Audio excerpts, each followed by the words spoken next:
Hello students, हम लोग करने वाले हैं class 11th math NCERT chapter number 2 relations and function. और हम लोग मिसलेनियस एक्सरसाइज पे आ गए हैं। क्वेश्चन नंबर 3 हम लोग करेंगे। क्वेश्चन नंबर 3 है find the domain of the function. आपको एक फंक्शन दिया हुआ है तो हमें डोमेन पता करना है। डोमेन का मतलब क्या है कि आप एक्स की कौन कौन सी वैल्यू इसमें पुट कर सकते हो। तो हमें फंक्शन एक रैशनल नंबर है, न्यूमरेटर अपॉन डिनोमिनेटर। तो जाहिर सी बात है कि अगर एक फंक्शन डिफाइन किया जाएगा तो जो डिनोमिनेटर की वैल्यू है वो जीरो नहीं होनी चाहिए।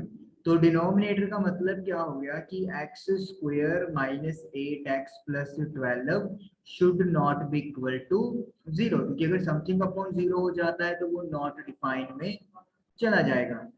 मिडिल टर्म स्प्लिट करके हम लोग इसको -6x -2x लिख सकते हैं।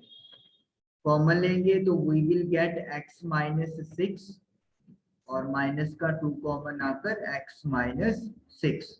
अगेन x-6 कॉमन आ जाएगा तो इधर x-2 बचेगा। तो इसका मतलब क्या है, x-6 भी जीरो के इक्वल नहीं होना चाहिए और x-2 भी जीरो के इक्वल नहीं होना चाहिए। तो यानी कि इन शॉर्ट हम लोग ये कह सकते हैं कि x की वैल्यूज कोई भी हो सकती है 2 और 6 को छोड़ के। तो हम लोग क्या लिखेंगे यहाँ पर, all real values except 2 and 6। तो ये जो डोमेन है वो सभी रियल वैल्यूज के लिए एप्लीकेबल है 2 और 6 को छोड़ के। तो ये क्वेश्चन नंबर 3 हम लोगों का डन हो गया। क्वेश्चन नंबर 4 है find the domain and range of the function f(x) is equal to x-1 का रूट। तो x-1 का रूट है फंक्शन, आपको इसका डोमेन और रेंज पता करनी है।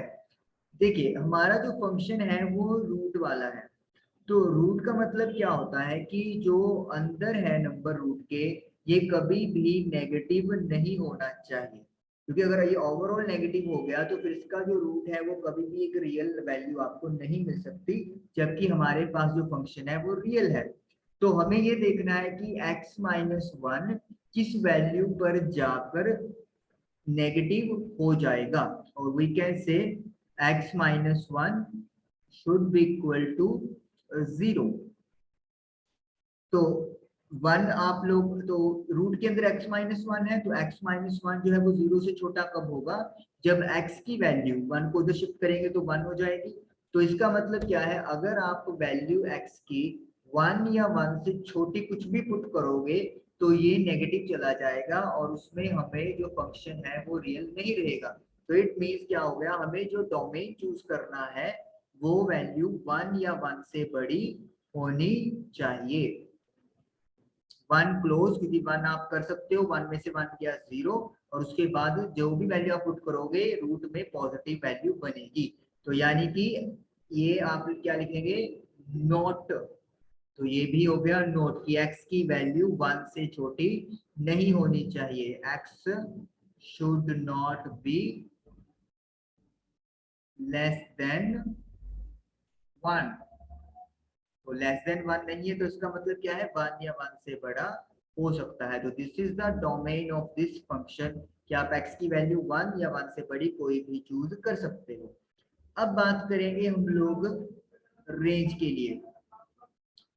देखिए डोमेन क्या है आपका, 1 से स्टार्ट हो रहा है, तो इसका मतलब क्या हो गया है कि जो x की वैल्यू है वो 1 या 1 से बड़ी हो गई। हम लोग ये लिख सकते हैं हमें जो चाहिए रेंज में उसमें x-1 आ रहा है। तो जब आप 1 को इधर शिफ्ट करोगे तो ये माइनस का 1 बन जाएगा और इधर आपका 0 रह जाएगा। अब हमें रूट चाहिए, तो दोनों तरफ जब आप रूट लोगे तो x-1 greater than equal to 0 का रूट 0 होता है। तो अब ये जो फंक्शन है वो रिक्वायर्ड फंक्शन बन गया, यानी कि f(x) is greater than equal to 0।